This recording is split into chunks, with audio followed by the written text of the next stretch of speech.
Hello, everybody. Welcome into the Fantasy Pros Football Podcast. I'm Ryan Wormeli, joined today by Jake Ciely from The Athletic and by Ryan Heath from Fantasy Points. Fellas, we are into July. It is July 2nd as of the day we are recording this, so we are just a month away from the height of draft season. But really, it does feel like it ramps up right about now. That July 4th is kind of the milestone for where things really kick into high gear. So it's a very exciting time of year. I'm really excited to be talking some running backs to run from on today's show with the two of you. These are running backs that we will be avoiding, and we're going to throw in some at the end that maybe, even though they're risky, have some red flags that we are still considering drafting as well. Jake, like I said, into July now. How are you doing, man?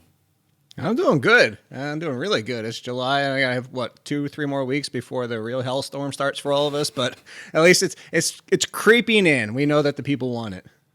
Yeah, I feel like every year it gets a little bit earlier and earlier in the offseason that you see the swarms start coming. Well, it's because all the sites, we're all doing the same thing. It's like, well, they're already out. Now we need to jump in front of them. Yeah. Then we need to jump in front. By the time we turn around in 2 years, we're going to be releasing this kit on like April. Yeah, it gets earlier and earlier every year. Ryan, this is the first time we're doing a show together, man. Thanks for coming on.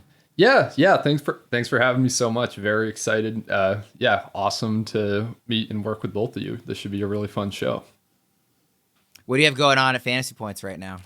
Yeah, right now, kind of just grinding through a bunch of off-season articles. I am writing about a bunch of different metrics that we have in the Fantasy Points data suite, and like some different ways that those can get you an edge in your fantasy league. So talking about like design targets, expected fantasy points, all sorts of good stuff. So yeah, you can check all that out, all my writing on fantasypoints.com.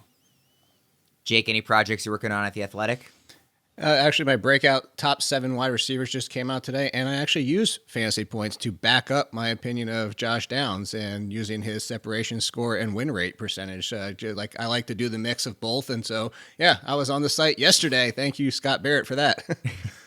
Nice. We love the synergy going on here already. Quick reminder for everybody that all of our 2025 consensus rankings and tiers can be found at fantasypros.com/rankings. You can go to all your different scoring formats from there. We're going to kind of go through some early round running backs first that we think are a little overvalued, then some mid round guys. Then we'll wrap with the players that we are considering still drafting, even with some of these red flags. Jake, let's start with you. Your first overvalued running back that's going early. I figure, why not come out of the gate strong, right? Just get everybody to turn the show off. Like, screw it, not listen to the rest of it. But it's Ashton Jeanty, and look, I couldn't have lauded Ashton Jeanty more than most everybody did coming to this draft. We know how good he is. But then I look at it, and it really comes to, I'm avoiding him where he's going, because if we're going by consensus, he's RB4. And I'm just not going to take him as RB4, not because I don't believe in Jeanty, not that I don't believe that the Raiders offense can be better than it has been, especially with Geno Smith and everything they've done.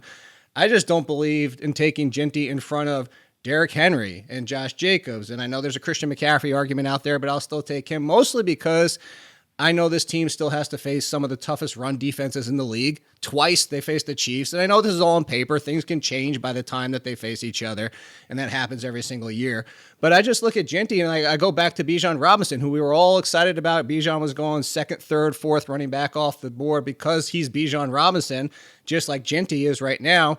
And as a disappointment, Bijan Robinson was RB 8 or 9, and that's where I have Jeanty. I have him at 8 because I think we have to bake in the risk that the Raiders' offense is going to limit him a little bit. And if nothing more, that might not be the touches. He'll get 300 touches, but they might limit him on the touchdown upside.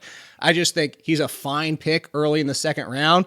I'm just not taking him mid-early first and then as the 4th running back off the board. That's all it is. It's not that I hate him. I just hate where he's going. Ryan, what do you think about Jeanty? He's RB4 right at the top of tier 2 in our expert consensus rankings. Obviously, as a rookie, everybody's super excited, but we haven't actually seen it yet. Do you agree with Jake that early second round is more where you're comfortable, or do you see him as a first round player? I am kind of with Jake here. I'm glad that Jake picked him because Jeanty was who I wanted to pick, kind of, but then I was too scared to write down his name, essentially. But yeah, I mean, of the running backs going in the first round, Jeanty is the one I'm the least excited about. I would rather draft Christian McCaffrey. I would rather draft Devon Achane. And yeah, it really is just because of the offense. I just don't see the touchdown upside. I am a Geno Smith believer, but it would really have to be a much better offense than Vegas or anyone in the industry expects for Jeanty to really post a truly league-winning RB1 season. Ryan, would you rather Jeanty or Derrick Henry? Because you mentioned Achane and McCaffrey. Those guys are RB6 and RB7 in our expert consensus rankings. Henry's RB5, so he's ahead of both of those guys as well. Between Jeanty and Henry, who would you prefer? Yeah, I would take Henry as well. Okay. That is one that I hope people don't turn off because of it, but there will be some people who disagree with you there, Jake. Ryan, let's go to your first early overvalued running back. So my overvalued guy is someone that Jake actually just mentioned. It's Josh Jacobs for me. I can't get on board with a top 2 or top 3 round ADP for Jacobs. And it's because I expect the Packers offense to just look very different. So last year, they averaged a negative 4.5% pass rate over expectation. That just means that they were the 3rd most run-heavy team in the league, controlling for down and distance and game situation and game script and all of that, right? But that's not what we've seen out of Matt LaFleur's offenses historically. Over the past 3 seasons, they ranked 14th, 20th, and 5th most pass-heavy by that same metric. They just added Matthew Golden in round 1. There's likely an intention here to get back at least to a more balanced attack.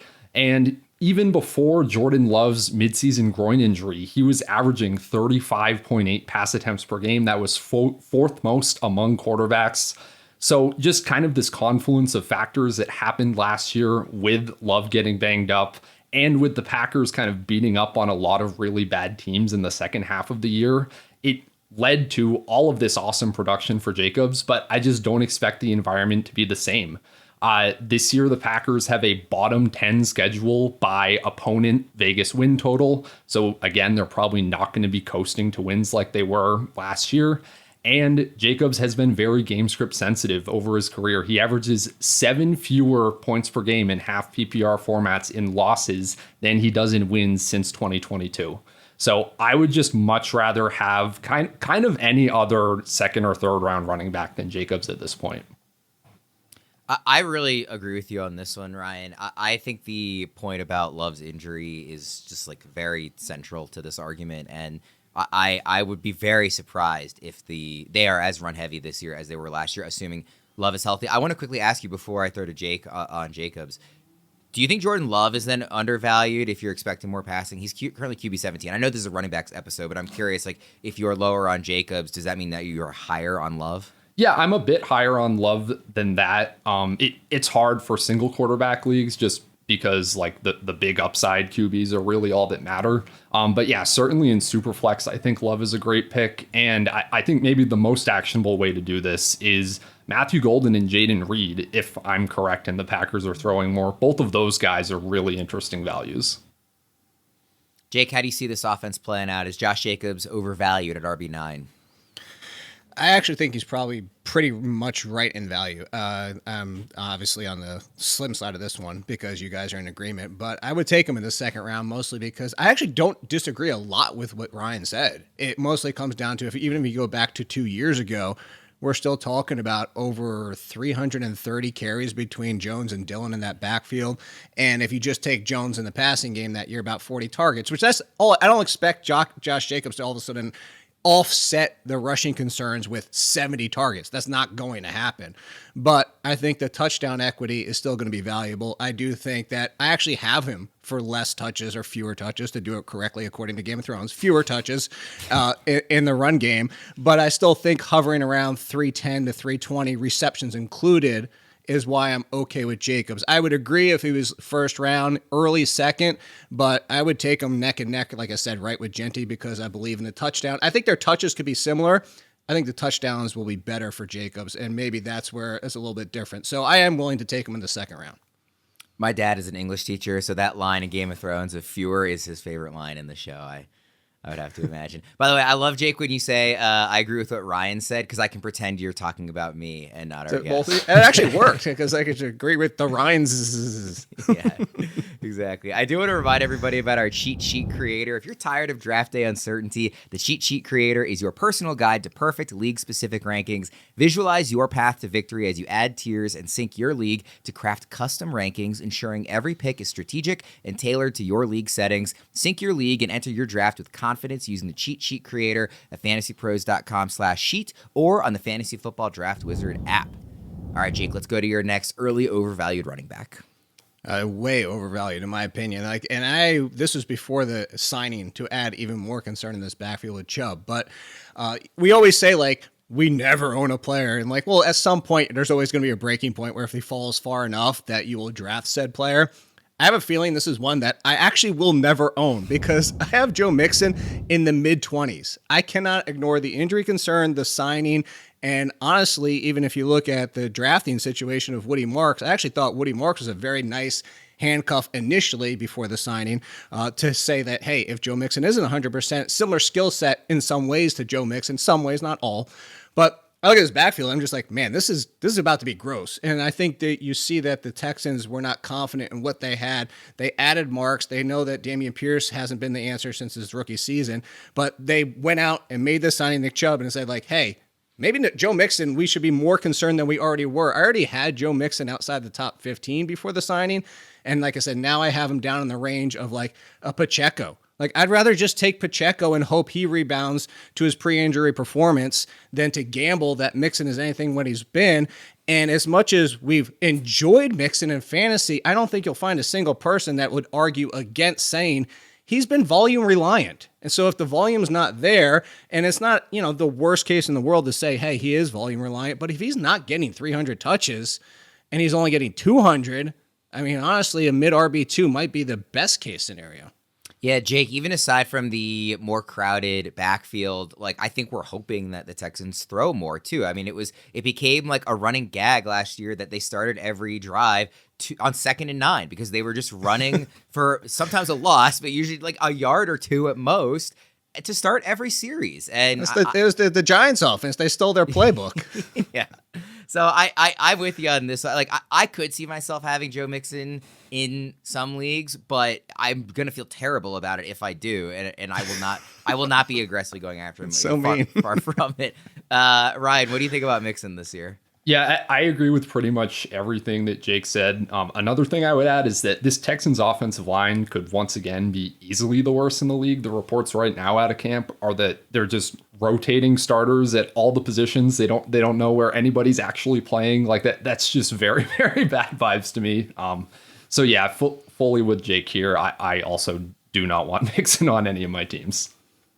Do you guys think that there will be more scoring opportunities? You're expecting a bounce back from the offense in general, and we're just not certain that those scoring opportunities are going to go to Mixon, Ryan? Or are you hesitant about actually seeing kind of a bounce back with a revamped offensive line and everything in Houston? Yeah, I'm just hesitant kind of about everything in Houston. We have seen CJ Stroud just take awful sacks for his, and really a little bit in his rookie year, but also especially in his sophomore season. Every time that the defense runs a stunt, he just immediately gets sacked. The Texans line was the worst against stunts of any team last year. So yeah, I just think that at least in that respect, teams have kind of figured out the Texans a little bit. So yeah, I'm pretty worried about the entire offense. Jake, where do you think this offense finishes this season in scoring? Oof. I would love to say middle of the pack, but I think another part of it is even if it gets to middle of the pack, something that the other Ryan Heath was saying about the Packers is I think you could see them passing more. To your point is that I think they get back to a little bit more from 2 years ago, which of course would affect Joe Mixon, even if we didn't have the Chubb and Marks and health concerns. Ryan, who's your next early overvalued running back? Yeah, my next guy's a little bit boring because it's a very one-dimensional argument and reason. But it's James Cook for me. I think he's overvalued still. And the reason for that is really just touchdown regression. So Cook converted 25% of his red zone carries into touchdowns last year.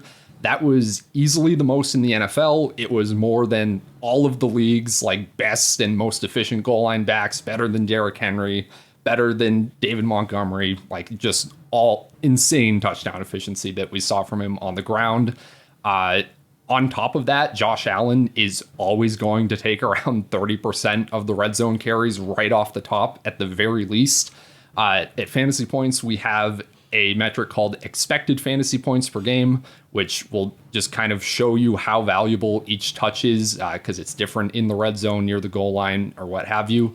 But by that metric, Cook ranked as just the RB25 last year with only 12.6 expected fantasy points per game. Right now, he's going as around the RB12, kind of as a fringe RB1. That's how he scored last year, but I just don't think it's likely he does it again. And even worse, he kind of took a step back as a receiver, averaging just 2.4 targets per game. And that was because of Ty Johnson, of all players, who's taking you off the field on third downs. So it gives me really bad vibes. I don't like it at all. Generally, to be like a truly league-winning running back, you need to average at least 3.5 targets per game. It seems unlikely for Cook, at least if they continue to run their offense in their backfield the way they have. So, yeah, Cook is a fade for me right now. What do you think about this one, Jake? I know in addition to everything that Ryan has said, Pat Fitzmaurice here at Fantasy Pros is also really high on Ray Davis, just as like another person in this backfield. Do you think Cook is overvalued, Jake?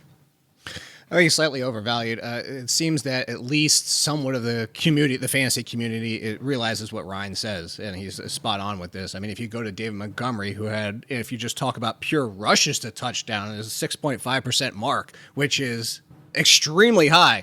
James Cook was 7.7 of his rushes went for a touchdown, and then he gave you that conversion rate on top of it. I mean, these are numbers that we haven't seen since LeGarrette Blount's year. Like, this is just, it's not normal. This doesn't happen. And if you look at LeGarrette Blount, completely different team also, but also a completely different running back. I just don't think this is going to continue. And I think that's what you see is a lot of people don't expect this to continue.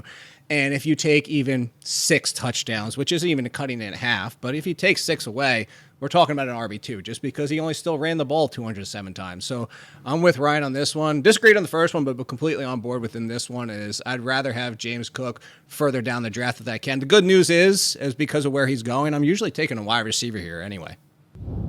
Nothing beats relaxing on a hot summer day and watching baseball, and the simplest way to get in on the action is to download the Pick 6 app from DraftKings. It's crazy simple. Just pick more or less on the stats for 2 or more of your favorite players, and boom, you're in the mix for big cash prizes. No gimmicks, no weird rules, just ball. Nail your picks and you're heating up. Pick 6 brings upside with payouts up to 500 times. Pick 6 is live in a ton of states: Texas, California, Georgia, Missouri, and lots more. Don't settle for a smaller payout. Switch to Pick 6, and right now, new customers can take advantage of a special sign-up offer. Pick 6 from DraftKings is the most fun way to play fantasy sports. Download the DraftKings Pick 6 app now and use code FANTASYPROS. That's code FANTASYPROS for new customers to get a special sign-up offer. Better payouts, bigger wins, only with Pick 6 from DraftKings. The crown is yours. All right, guys, let's move to sort of the middle round running backs now. Jake, starting with you. Yeah, and I already got a couple questions so far this preseason. Like, why do you hate Tony Pollard? And I'll give you the easy answer of why I hate Tony Pollard is just because I hate where's the ceiling. Like, we've just seen the best of Tony Pollard. To talk about the touchdown regression we were just talking about with James Cook, the best year was when he ran for 9 with the Cowboys, and he's had 6 and 6. Hovering in that 11 points per game range, and it's even with the questions of, okay, is Spears going to finally do something? And it's mostly still been Tony Pollard as the clear lead, and we still get best case scenario as a back-end RB2. Like, where's the ceiling? Like, even if there was nobody else in this backfield, the ceiling is still like, okay, cool, he's a mid RB2.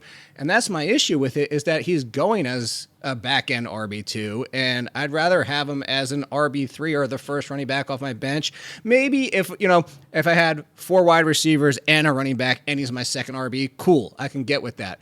But that's why I have him 33, is because that's where I'd want him. I would rather have Cam Scatterbo and Judkins as rookies. I'd rather have Brian Robinson as his situation with the Commanders. There's just other running backs I would take because they're similar value as they stand, and they have higher ceilings. I think there's just no ceiling with Tony Pollard. Tony Pollard is RB26 in our half PPR rankings. Yeah. Just a very high-end RB3 currently in the rankings. Ryan, does that sound too high, too low, or just right to you? I think it sounds about right, honestly. I am fine with Pollard this season. And to just directly answer Jake's question, I think the ceiling comes from just if Cam Ward is better than anybody thinks, would that be such a surprise that a first overall drafted quarterback is immediately way better than kind of the scouting industrial complex thought? That we've seen that happen plenty of times. And if that's the case, then this is suddenly a good offense. I think the Titans are it's a much more like volatile projection in terms of what their points per game output is going to be just because of the Cam Ward factor. And yeah, with Pollard, we saw him be a bell cow for pretty much the entirety of last year. He did put up big fantasy weeks in a handful of games that the Titans were not totally out of. So yeah, I kind of like Pollard, probably a little bit more of like a best ball style pick because yes, I don't see like the massive league winning season out of him like you might from a rookie, like an RJ Harvey, for example. But yeah, I think Pollard's totally fine where he's going. It's not that offensive to me. The interesting thing with Pollard is like I feel like when I say RB26, that doesn't sound crazy in a vacuum. But then I look at the few names going after him, at least in terms of ECR, and like RB27 is Judkins, RB28 is Pacheco, RB29 is Caleb Johnson, RB30 Brian Robinson Jr. And I'm like, I kind of can see the case for all those guys ahead of him. So it's like I don't like 26 doesn't sound terrible, but then I look at the names after him, and I just feel like maybe he should move down a bit. Not that I think he should be like in the mid to late 30s or anything drastic, but I do like a lot of those names that are going directly after him just a little bit better. So I can kind of see both sides of this case. Ryan, let's go to your next running back. Yeah, so my next guy is someone we've mentioned. It's David Montgomery. And even aside from all the touchdown efficiency stuff that Jake brought up earlier, my kind of bigger concern is just, can the Lions maintain as valuable of a backfield and as valuable of a rushing attack as they have had over the last two seasons? Last year, their entire backfield was worth about 30 expected fantasy points per game, which is insane. That was by far the most. The Bucks were second, I think, and they were down at like 25 or somewhere around there. But that giant backfield pie was actually split pretty much perfectly 50-50 in games that both Montgomery and Jahmyr Gibbs were healthy. So that kind of leaves us with two ways for Montgomery to just fall out of like the RB2 and flex tier. Either the Lions can't maintain that valuable of a backfield with fewer TDs, maybe they have to pass more, lots of different ways that you can just imagine the offense regressing without Ben Johnson. Or alternatively, their new OC could come in and just decide, hey, I'm going to give a slightly larger snap share to Jahmyr Gibbs, who we saw average over 165 yards from scrimmage per game. In the 4 games, they gave him like a 66% snap share with Montgomery out. So either of those things happen, and all of a sudden Montgomery is not a handcuff that you can play in your flex. Now he's just an extremely expensive handcuff that is not really providing much value week to week without a Jahmyr Gibbs injury. And that's true of basically every other much cheaper true handcuff running back, like your Zach Charbonnets, your Isaac Arendos, or whatever your preferred flavor is there. So yeah, with the upside case for Montgomery just being the Gibbs injury, I just can't justify drafting him as anything close to an RB2. Jake, where do you have Montgomery ranked? He's RB21 in ECR and half PPR. I'm at 26. I'm with Ryan on this one. A lot of things he said, as I've echoed on these shows the past couple of weeks, is that we're just assuming everything's going to be fine. As in, the ranks are showing that we're assuming everything's going to be fine, and it's just going to be copy paste for the Lions. And I even mentioned in my breakout column, I brought up Jameson Williams, and it was like part of the case against him would be that John Morton comes in and does go that route or does change the offense just a little bit. They even said early on, Goff has been mentioned as saying is like, there's going to be slight differences that you'll see. Well, if we're seeing it, it might be bigger than he's letting on in the fact of like, it's slight to him, but it's bigger in the overall scheme of things. And just, the Ragnow thing is impressive because it's still as good as he was as a blocker playing through the injury, like torn pec playing through that last year. Like that's a loss that we have to factor in. There's just a lot of issues where it's risky to say everything's just going to be the same that we've seen for the past 3 years. And if you go back to Morton, coming from a system that in the last 2 years at least has been the Sean Payton. But if you go to the last time he was the offensive coordinator way, way, way back with the Jets, and here's a name to throw out for everybody, he leaned on Bilal Powell a lot, and that was with Matt Forte's corpse in that backfield. But I say that to say, this is why I echo Ryan, is because even Bilal Powell, he kind of leaned on. He wasn't a true bell cow, but to Ryan's point, what if Morton's style is to say, I have this amazing running back in Gibbs, I'm going to give him 10% more, which isn't a lot, but it's enough to say, oh my gosh, David Montgomery is going from scoring 12, 13 on the ground to 9 and only 150 touches, and that's going to make him an RB3. Similar question, Jake, to what we talked about with Houston. The offensive environment overall, if you had to put a number to it with the offensive coordinator change, where do you think the Lions end up this year in scoring? If I would almost guarantee money still top 10. The question is whether or not it's top 5. But that top 5, top 10 is the difference of whether or not we care about David Montgomery as an RB2. Ryan, do you see them as more top 5 or top 10? I got to pick now. Yeah, I'm gonna go outside the top 5. Will be my prediction. Yeah. Okay. I want to remind everybody about one last tool today. Draft Intel. It shows you how your league mates actually draft based on up to 5 years of real data. Find out who always takes wide receivers early, fades tight ends, or targets quarterbacks late. Use those tendencies in the draft simulator to test real strategies against your actual league. Try it now at fantasypros.com/intel and draft smarter than ever. Jake, give me another mid-round running back you are avoiding. So this is a lot of kind of opinion on this one. It's Tyrone Tracy and the fact that I do believe that Scadaboo can come in and likely be the lead, mostly because, and I just did a show recently with Joe on Fantasy Pros on here, and I said, I think some of us in fantasy, like the world, I'm talking to everybody, analysts and players, it's just like, we get enamored with, oh my gosh, he came from nowhere. I put that in quotes. Like, he came unexpected. I found this guy and look at all the talent. He even surprised the NFL. And then it's like, you don't want to let go. And like sometimes, and in my opinion, Tyrone Tracy is a great complimentary running back. I was somebody who was on Tracy last year, mostly because I wasn't a big fan of Devin Singletary and the rest, and Gray and all the other running backs. But I think that while he took everybody by, well, not everybody, but took a lot of people by surprise, he's still a limited running back. And one of the limits that the concern is, even part of his game, is Brian Dable benched him to go back to Singletary because he was fumbling the ball. And I'm not saying that's something that can't be corrected and you just keep a guy off the field because he fumbles. We yelled at years of Belichick doing that. Like, just give the best guy the ball. Adrian Peterson fumbled. We know that.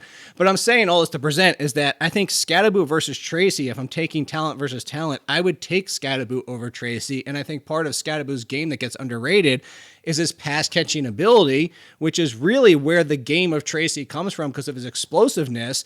So I see this as more of like a 60-40 split, which means where Tracy is going in drafts is overdrafted. I would happily still take Tracy further down, just where he's going. I think he's still being treated as the 55-45 lead split of that backfield, and I think it's actually going to be, he's going to be on the back half of it. Ryan, what do you think this backfield looks like? So I'm like fairly, I would say I don't have an opinion super locked in on how this backfield looks like, but I do have like a way I like to approach these ambiguous backfields. And that's that I don't really care which running back ends up on which side of the 55-45 split. I only care about, can this running back make it a 70% opportunity share, right? Especially on a team like the Giants. Where that has to be the case for there to really be any fantasy value. There has to be a bell cow. I try not to get caught up so much in what's the likelihood of being at a 55% versus a 45%. In this particular case, I will slightly prefer Scadaboo because, for the reason that Jake said, because I feel more confident in his pass catching abilities. But honestly, this backfield is just not that big of a target for me in general, and I don't feel like particularly strongly. That's part of the it. factor too. Yeah. Like, honestly. Yeah, but just to let everybody know the rankings, Tyrone Tracy Jr. is 31st amongst running backs in ECR, and Scadaboo's 40th amongst running backs in ECR. So, a 9-back gap there between the two. Ryan, let's go to the last mid-round running back. Yeah, so my last mid-round guy is DeAndre Swift. And it's for several reasons, but kind of going through some of them. Over his career, Swift has primarily been a man gap rusher, right? In his last season under Ben Johnson, he mostly ran a very man gap heavy scheme. But very notably in that year, Swift averaged a career low 7.1 rush attempts per game. And then I think very revealingly, as soon as the Lions shipped Swift off, Johnson moved to a lot more outside zone and obviously had a lot of success over the last 2 years doing that with Jahmyr Gibbs and David Montgomery. So if that is Johnson's kind of preferred scheme that he wants to run, Swift doesn't fit it at all. He averages 3.2 career yards per carry on outside zone. And kind of similarly to a lot of the running backs we've talked about, I just don't really see the upside with Swift. Even if you think, wow, the Bears are going to be a much better offense this year, we just saw DeAndre Swift in a lead back role on a better offense. It was with the Eagles in 2023. He finished with just 12.5 fantasy points per game. I don't see the league winning upside out of DeAndre Swift at all. I would much rather be taking shots on guys like Isaiah Pacheco, who we have seen, at least for some games, be a bell cow on a confirmed good offense. Even Tony Pollard, because I can also see a path to that offense being good. Steelers running backs taking shots on that ambiguous situation. There are just other places I would rather be sending my bullets than DeAndre Swift this year. RB22 in ECR, Jake, is that too high, too low, or just right? Yeah, I'm not crazy off from what Ryan said. I'm okay. This is similar to what he was saying about my guy earlier. I'm actually okay with Swift, but I'm okay with Swift and knowing what you're getting. Like, I think honestly, you could be like, hey, Jake, you're playing both sides of the fence here, because similar to Pollard before, I do think he has a limited ceiling. Like that, I could be like, then why would you take Swift? It's mostly more also, I'm not a big Roschon Johnson fan, and maybe I'm wrong in this, or maybe I'm ignoring the connection that Andrew Erickson keeps bringing up on this shows and saying Bieniemy drafted Pacheco at Rutgers, and he's with the Bears now, and Monangai is from Rutgers, and now we're down this rabbit hole of like connecting all the dots. But all that being said, well, I think Monangai is a fine late round flyer, and this could be a full blown committee, or Ben Johnson could just say like, hey, you're done, Swift, and I am going to turn to Johnson or Monangai, and now you are the Tyrone Tracy that I just brought up. I just feel like he's a decent 230 touch guy. Like I don't think he's going to be a bell guy. I don't think he's going to be a league winner, as Ryan said. Completely agree with all those. I'm kind of okay where he is, because where he is, I feel like he's a cool RB2, and in this range, usually that's an RB2 with 3 or 4 wide receivers already on my team. So it kind of, like I said, it kind of almost sounds like I'm playing both sides with the Pollard Swift thing, but I'm just a little bit more okay with Swift. I think for me, it's the difference between ranking and drafting. Like, I think this is the right ranking for him, but I don't think I'm going to be targeting him at this ranking. I mean, if you just like looking at last 5 years, has finished amongst running backs 18, 19, 22, 23, 19, 22. You can, easily paint that picture that that's the right, number for him to be near. But I don't want him at this range. There are going to be other players that I'd rather have, or I'd rather wait. And a lot of those names that you mentioned, Ryan, that you'd rather, Steelers backfield, some of the upside plays elsewhere that are going later than him, I would just rather wait and target a guy there. So I think it's worth mentioning that there is a difference between how you rank a guy sometimes and how you kind of philosophically approach your draft day strategy. Yep. And that's good to keep in mind. Let's go to one risky running back from each of you that you are still tempted to draft, that even despite the red flags, you recognize that there is a risk here that you are still interested in. You guys actually both, you made one pick each, but you both mentioned second names that you were considering too. So feel free to mention both if you'd like, but also who the one guy is that if you had to pick one, you are tempted to draft. Jake, you can go first. Yeah, I think with me, I'm willing to gamble on Javonte Williams, and that's from somebody that's like, go ahead and get Jadon Blue. Like, I like Blue, and I think a lot of people do. But the truth is, they took the chance. It wasn't a big contract. They let Rico Dowdle walk for almost the exact same contract, and then brought in Javonte Williams, that being the Cowboys. But, we all sit here in whether you're watching film or watching the games or looking at the analysts and looking at the metrics or whatever it might be, we've all seen that Javonte Williams is not the same running back since he got hurt. But what if it's the extra year removed? He wouldn't be the first running back that needed that extra year sometimes. And that's, oh my gosh, he's finally back. And the thing is, he's not going as an RB2. He's not even going where he was last year. He's going somewhere where he's going to be on your bench when you're done drafting. Like, you're not drafting him to start. RB mid-30s? Okay, if Javonte Williams is 90% of what he used to be and he gets 250, 240 touches in this backfield, he's not going to be a league winner, but it'll be somebody that you can slide into your RB2 spots more often than not. And Jadon Blue wouldn't be the first ballyhooed, rookie to like not win the job and just never get out there. Like, I mean, what was the dude, the Raiders guy last year that everybody wanted to draft and ended up being a non-factor? I'm trying to think of his name right now, but there's situations where like sometimes the veteran has a chance if he can just show anything. So I will take a chance on Javonte Williams in the mid-30s. The other one I did mention, and the only reason I didn't mention him is because I think I've mentioned him on every show with you, Worm, is Alvin Kamara. Like, I know everybody wants to fade the Saints offense because it's going to be worse than the league, but Alvin Kamara is still going to get 250 touches, and almost, a third of them are going to be in the passing game. So I'm still going to take Alvin Kamara as a top 15 running back. But I think this is the first time I've spoken positively about Javonte Williams this entire offseason. I didn't want to interrupt you. Is Zamir White the Raiders running back you were thinking of? No, it was the other one. It's the little small dude. Abdullah? No.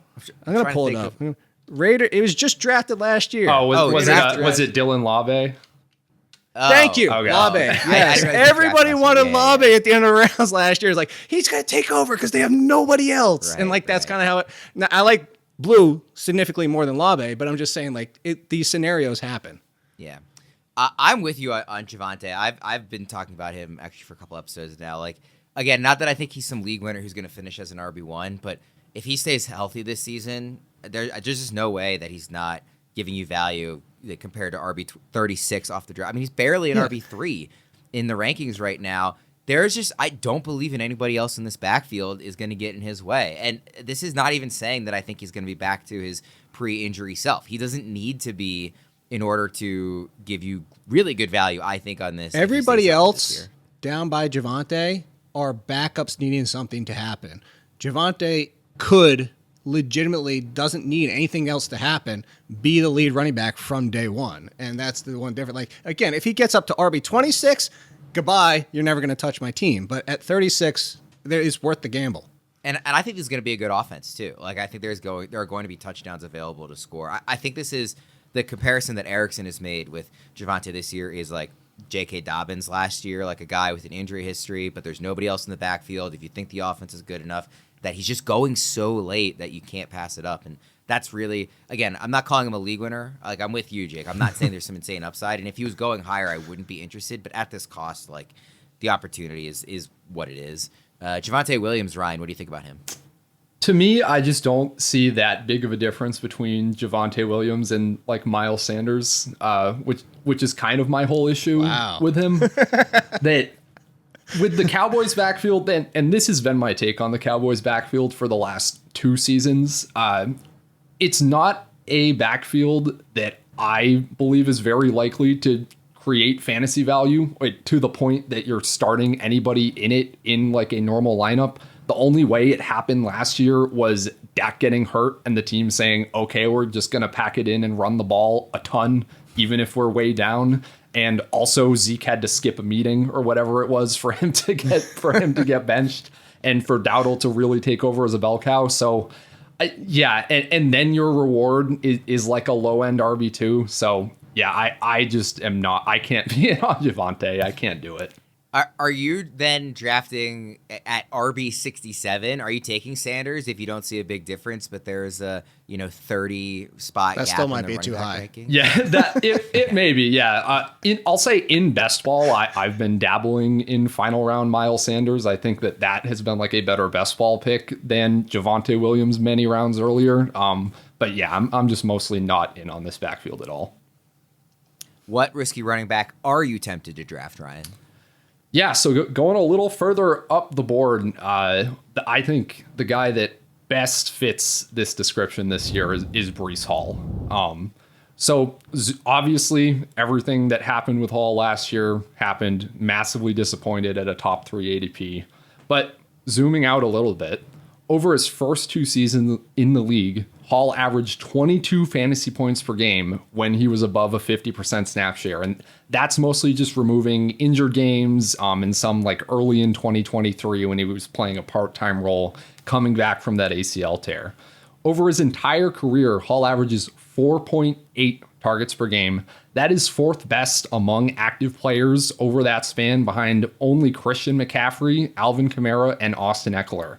Hall ranks 2nd in yards per route run among that same group.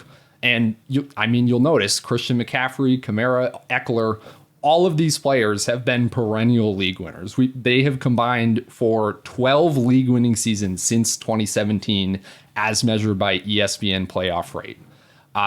Hall now is going kind of around pick 40, like late 30s, early 40s in most sites. He has smashed that exact ADP in both 2022 and 2023. As for why it's risky and why it's very tough for me, but ultimately I'm doing it, I think that Hall was playing injured through even more of last year than we probably recognize, right? He had a mysterious lower half injury. That was the only descriptor we got of it at any point last summer in late May, early June. None of the details were ever disclosed. And I think that might be why all of his GPS numbers were down early in the year and why we saw the Jets kind of randomly from week to week go back and forth between giving Hall an 80% workload down to 55%. And the situation is just better this year. There's no Davante Adams anymore. Hall was still up at 5.5 targets per game last year before Adams joined the team. The only real concern is everything Aaron Glenn has said this entire offseason about wanting to use all three running backs. But to me, it reads more as hyperbole. Glenn has said stuff like there aren't three other running backs in this league that have the potential of Breece Hall, Braylon Allen, and Isaiah Davis. To me, this is kind of Dan Campbell-esque in that he will just relentlessly talk up all the players on his roster. He's not actually projecting their usage or their workloads. But when we look at what the actual offensive coordinator, Tanner Engstrand, has said, we know that he's told Hall that he has to be ready to do everything and to play on all three downs. So ultimately, all you need for this pick to massively pay off and potentially become a league winner is for Aaron Glenn to be lying and for Hall to stay healthy. That's all it takes. It sounds so easy. So yeah, that's why I'm in on Hall.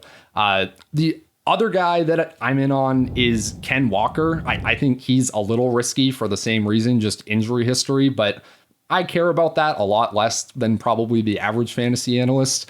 We have just seen that the Seahawks are now committed to using Walker as a 3-down weapon. Mike McDonald has called him that at multiple points over the last 2 years. He's second in total missed tackles forced behind only Derrick Henry. You get the Clint Kubiak outside zone scheme. We've also seen Kubiak funnel targets to running backs in the past. I just love Ken Walker in general as a bet. Think he's a little less risky than Hall. Tier 3 in the expert consensus rankings, Ryan, is Kyren Williams, Chase Brown, Breece Hall, James Cook, Kenneth Walker. So we've already established that you are kind of fading Cook there. How would you compare Hall and Walker to Kyren and Chase Brown? Do you like them better than those guys, or are you comfortable with where they're ranked? You're just also targeting them.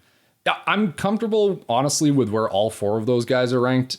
If I had to rank them straight up, it would be Chase Brown, Walker, Hall, Kyren. But I'm totally fine with where all of them are generally going.